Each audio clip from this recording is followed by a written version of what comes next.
Gemini Sways, RPG Ways, MSC Ways, about to take over.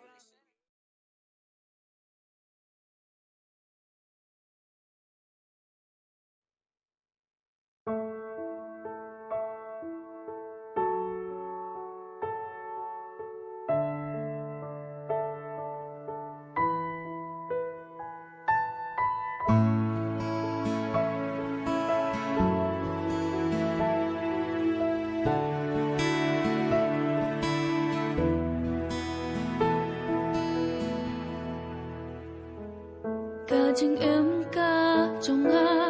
hangi hasla pertei unga dap tang jing sok jing it ba ublay jing kar kunga layo kapin dap ken baro kamen sim ka smusok kadap jing men suda ben ban balay menta kalong kum Jing em, jing kus lai sudah, jing si tom ka nang pan, ya kamet ka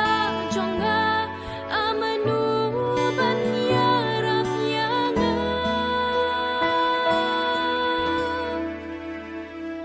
Marway ngayang, ngaut ngaling